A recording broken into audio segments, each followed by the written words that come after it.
वक्रतुण्ड महाकाय कोटि सूर्य समप्रभ निर्विघ्नं कुरु मे देव सर्वकार्येषु सर्वदा। అందరికీ నమస్కారం। ఈరోజు మనం అప్పు ఆయాది బిందె గురించి మీరు తెలుసుకోండి। మీరందరూ గౌరవనీయులైన ప్రజలందరూ ఈరోజు చదువుకున్న వారిగా అందరూ కూడా ఈ రోజుల్లో మీరు మీ పిల్లల్ని బాగా చదివిపిస్తున్నారు, పీజీలు పిహెచ్డీలు చదివిపిస్తున్నారు। సో ఏ విధానాన్ని నమ్మాలి, ఏ విధానాన్ని నమ్మకూడదు అనే ఒక ఏదైతే సామర్థ్యం మీ పిల్లలకు వచ్చింది। కాబట్టి ఇప్పట్లో సమాజంలో వాస్తు పద్ధతులు నియమాలలో ఆయాది బిందె అప్పు ఆయాది బిందె ఆయాది బిందెలో నీళ్లు తాగడం ద్వారా అప్పు అనేది తీరిపోయింది అనేది సమాజంలో విస్తృతం చేస్తున్నారు। అప్పు తీరిపోతుంది। సో సాధారణంగా మీ అందరికీ తెలుసు, మనం పని చేసి డబ్బులు వస్తే దాంతో కొద్దిగా మనం జమ చేసి అప్పు తీసుకొని ఆ అప్పు తీర్చే సమయానికి మనం అప్పు కడుతుంటాము వడ్డీతో సహా। ఇది సమాజంలో నడుస్తున్న ఒక కామన్ విషయం। మన అవసరాల నిమిత్తం డబ్బు లేకపోతే అప్పు తెచ్చి ఆ అప్పు కాల పరిమితికి అయిపోయే సమయానికి మనం కడుతుంటాం। ఇది వ్యవసాయం చేసి కావచ్చు, బిజినెస్ చేసి కావచ్చు, జాబ్ చేసి కావచ్చు, ఇతరత్ర పనులు 4 పనులు చేసి మనం చేయొచ్చు। సో పని చేస్తేనే పైసలు వస్తాయి। ఆ పైసలతోనే మనం మన జీవన విధానంతో పాటు దాంట్లో సౌకర్యాలు మరియు లగ్జరీ సౌకర్యాలని మనం చేకూర్చుకుంటుంటాం తన అభిరుచిని బట్టి। ఇది సమాజంలో ఉన్న ఒక సిద్ధాంతం। ఇప్పుడు ఆయాది బిందె ఏదైతే ఆయాది బిందె తెచ్చుకొని ఆయాది బిందెలో నీళ్లు తాగినట్లయితే మీ అప్పు తీరిపోతుంది అని సమాజంలో విస్తృతపరుస్తున్నారు। సో ఇలా బాటిల్లాగా లేదో పొడువుగా ఇచ్చి ఇది ఆయాది బిందె, దీంట్లో నీళ్ళు తాగితే అప్పు తీరిపోతుంది। అయితే భారతదేశంలో ఉన్న బ్యాంకులు ఏవైతే ఉన్నాయో ఆ బ్యాంకుల దగ్గర కొన్ని కోట్ల రూపాయలు అధిక మొత్తంలో అప్పు చేసి అప్పును తీర్చకుండా వేరే దేశాల్లో ఉంటున్న వారందరికీ కూడా నా విజ్ఞప్తి, అయ్యా మీరందరూ అప్పు తీర్చాల్సిన పరిస్థితి లేనప్పుడు భారతదేశానికి వచ్చి తెలంగాణ రాష్ట్రానికి వచ్చి ఏదైతే హైదరాబాద్ నగరానికి వచ్చి మీరు ఆయాది బిందె కొలత ఇట్లా తీసుకుంటున్నారో లేదో, కొలత ఇట్లా తీసుకుంటున్నారో లేదో మీ అప్పు అక్కడ కట్టేయడం స్టార్ట్ అవుతూ ఉంటుంది। ఇంకా ఆయాది బిందె కంప్లీట్గా తీసుకొని మీ ఇంటికి తీసుకుపోయి దాంట్లో నీళ్ళు తాగుతూ ఉంటే మీ అప్పు ఆటోమేటిక్గా తీరిపోతూ ఉంటుంది। సో ప్రపంచంలో ఎప్పుడూ లేని విధంగా, ఎన్నడూ లేని విధంగా అప్పు తీరిపోతుంది ఈ బిందెలో నీళ్లు తాగడం ద్వారా। ప్రజలు, గౌరవనీయులైన ప్రజలు ఎవరు పని చేయకండి। ఇప్పుడు 2 ఎగ్జాంపుల్స్ చెప్తానండి, మీకు తెలుసు తెలియదని కాదు।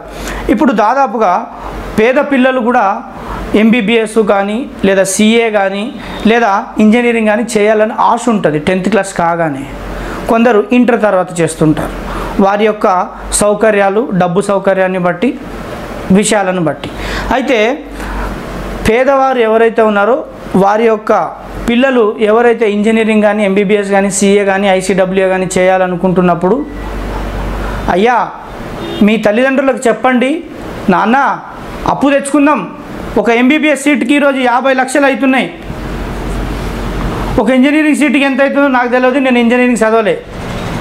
సో నెక్స్ట్ సిఏ చేయాలంటే బాగా డబ్బులు కావాలి, 5 సంవత్సరాలు ఇంటరు, ఇంకో 3 సంవత్సరాలు ఏదో ఉంది, సో దానికి డబ్బు కావాలి।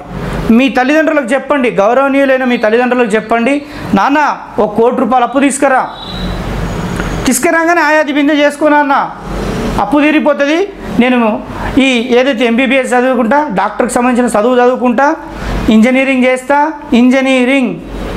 ఇంజనీరింగ్ మెడిసిన్ ఆర్ డాక్టర్ ఏదైనా అనుకుందాం, నెక్స్ట్ సిఏ ఐసీడబ్ల్యూఏ, నెక్స్ట్ ఇంకేదైనా కాస్ట్లీ కోర్సు ఉంటుంది, ఈ 4 కోర్సులకు సంబంధించిన డబ్బు అప్పు తీసుకురండి, చదవండి, ఆయాది బిందె తెచ్చుకోండి, తీర్చేయండి।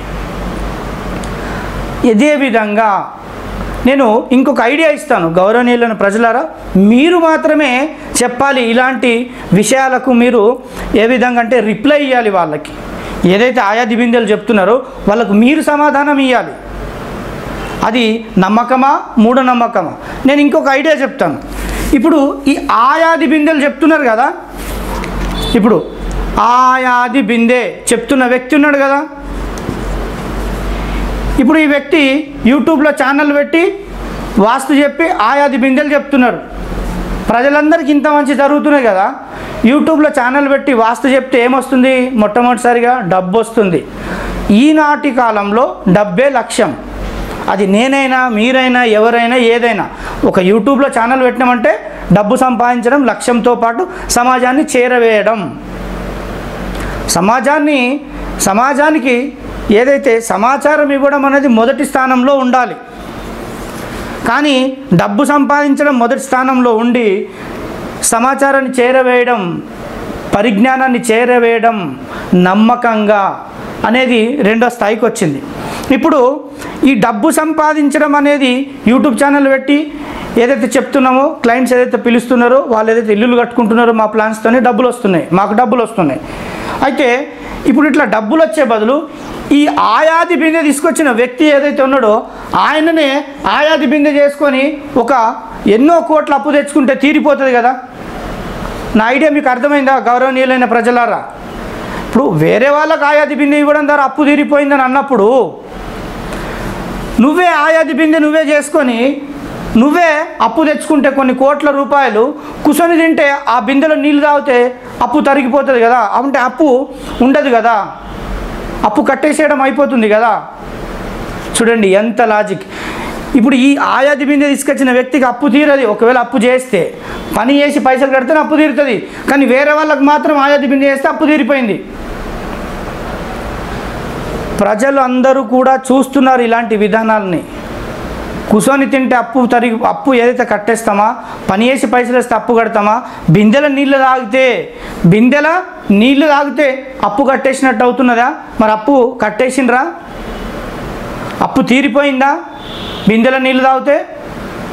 సో ప్రజలు, గౌరవనీయులైన ప్రజలు, మీరు ఆలోచించి ఏదైతే నిర్ణయం తీసుకొని ఇలాంటి వ్యక్తులకు, మీరు బిందెలలో నీళ్లు తాగితే అప్పు తీరిపోయిందని చెప్పే వ్యక్తులకు, బిందెలు ఇచ్చే వ్యక్తులకు మీరు బుద్ధి చెప్పాలి.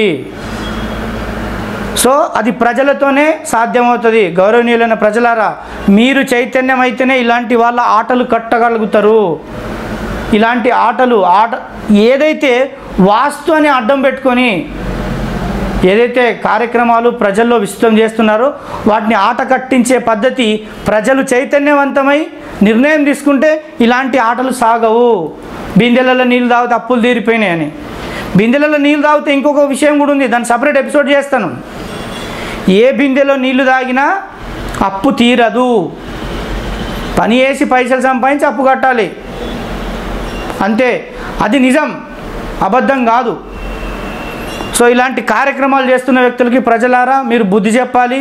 మీ పిల్లలందరూ ఈరోజు చదువుకుంటున్నారు, ఏది నమ్మకం ఏది మూఢనమ్మకం తెలుసుకొని మీరు అడుగులేయాలి. సమాజంలో జాగ్రత్తగా వ్యవహరించాలి. ధన్యవాదాలు.